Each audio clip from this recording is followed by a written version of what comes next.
వచ్చే ఎన్నికల్లో పెనమలూరులో గతంలో కంటే భారీ మెజారిటీతో వైసీపీ జెండా ఎగరేస్తామన్నారు మంత్రి జోగి రమేష్. 90% ప్రజలు జగనన్న ప్రభుత్వాన్ని కోరుకుంటున్నారని, వచ్చే ఎన్నికల్లో గతంలో కన్నా అధికంగా సీట్లను గెలిచి సీఎంగా మళ్లీ వైఎస్ జగన్ ప్రమాణ స్వీకారం చేస్తారన్నారు. నియోజకవర్గంలో ప్రతి గ్రామానికి వెళ్లి అందరినీ కలుస్తానని వైసీపీ నేతలు పడమట సురేష్ బాబు, తుమ్మల చంద్రశేఖర్ తనకు సోదరు లాంటి వారన్నారు. పార్టీ కోసం జగన్ను మళ్లీ సీఎం చేసేందుకు ప్రతి ఒక్కరూ కష్టపడతామని ఆయన స్పష్టం చేశారు. అంతకుముందు తన పుట్టినరోజు సందర్భంగా ఉయ్యూరులో వీరమ్మ తల్లిని మంత్రి జోగి రమేష్ దర్శించుకున్నారు. అనంతరం జోగి రమేష్ పుట్టినరోజు వేడుకలు ఘనంగా నిర్వహించారు. కార్యకర్తల మధ్య కేక్ కట్ చేశారు.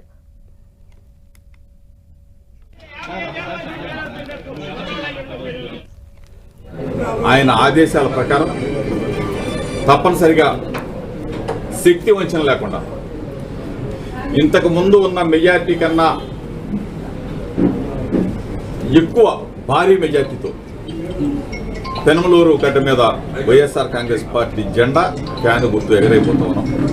మరలా 2024 ఎన్నికల్లో జగన్మోహన్ రెడ్డి గారు బ్రహ్మాండమైన మెజార్టీతో 151 స్థానాలు, పైచిలుకు స్థానాలతో ముఖ్యమంత్రిగా కాబోతా ఉన్నారు.